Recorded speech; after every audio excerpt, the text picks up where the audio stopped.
प्रेक्षक मित्र हो नमस्कार.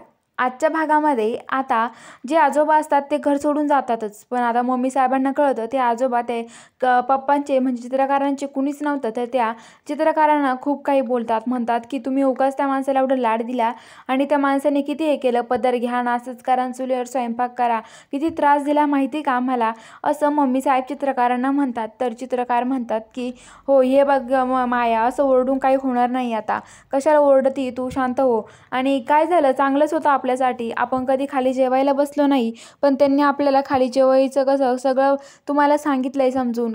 तर लगेच मम्मी साहेबांना तर खूप राग येतो. तर आता इकडं जी मंजू आहे ती सगळ्यांसाठी स्वयंपाक वगैरे बनवते आणि स्वयंपाक बनवल्यावरती आता सगळ्यांना ती जेवायला बोलवते आणि तिला पोलीस स्टेशनला जायचं असतं.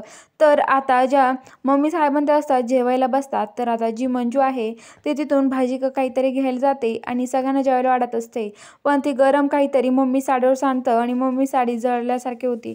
तर मम्मी साहेब खूप मोठे ओरडतात, म्हणतात की हिला काही काम नाही आहे, माझ्या साडीचं कसं केलं, अगं तुला कळत नाही का. आणि त्या लगेच मम्मी साहेब त्या मंजूला मारायला लागतात.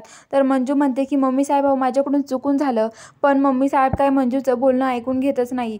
तर लगेच त्या मंजूला मारायला धावतात. तर चित्रकारांना म्हणतात माया काय करते, तुला समजतंय का.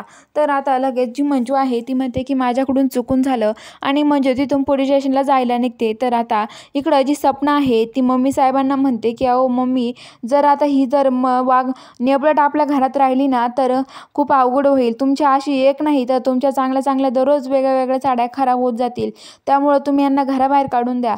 तर आता मम्मी साहेब म्हणतात की आता या निवडटला मी घरात ठेवतच नसते, आता मीला लवकरच घराबाहेर काढून देते, असं मम्मी साहेब म्हणतात. तर आता बघूया पुढच्या भागामध्ये मम्मी साहेब खरंच मंजूला घराबाहेर काढून देतील का, हे बघायला आपल्या चॅनलला सबस्क्राईब करून घ्या.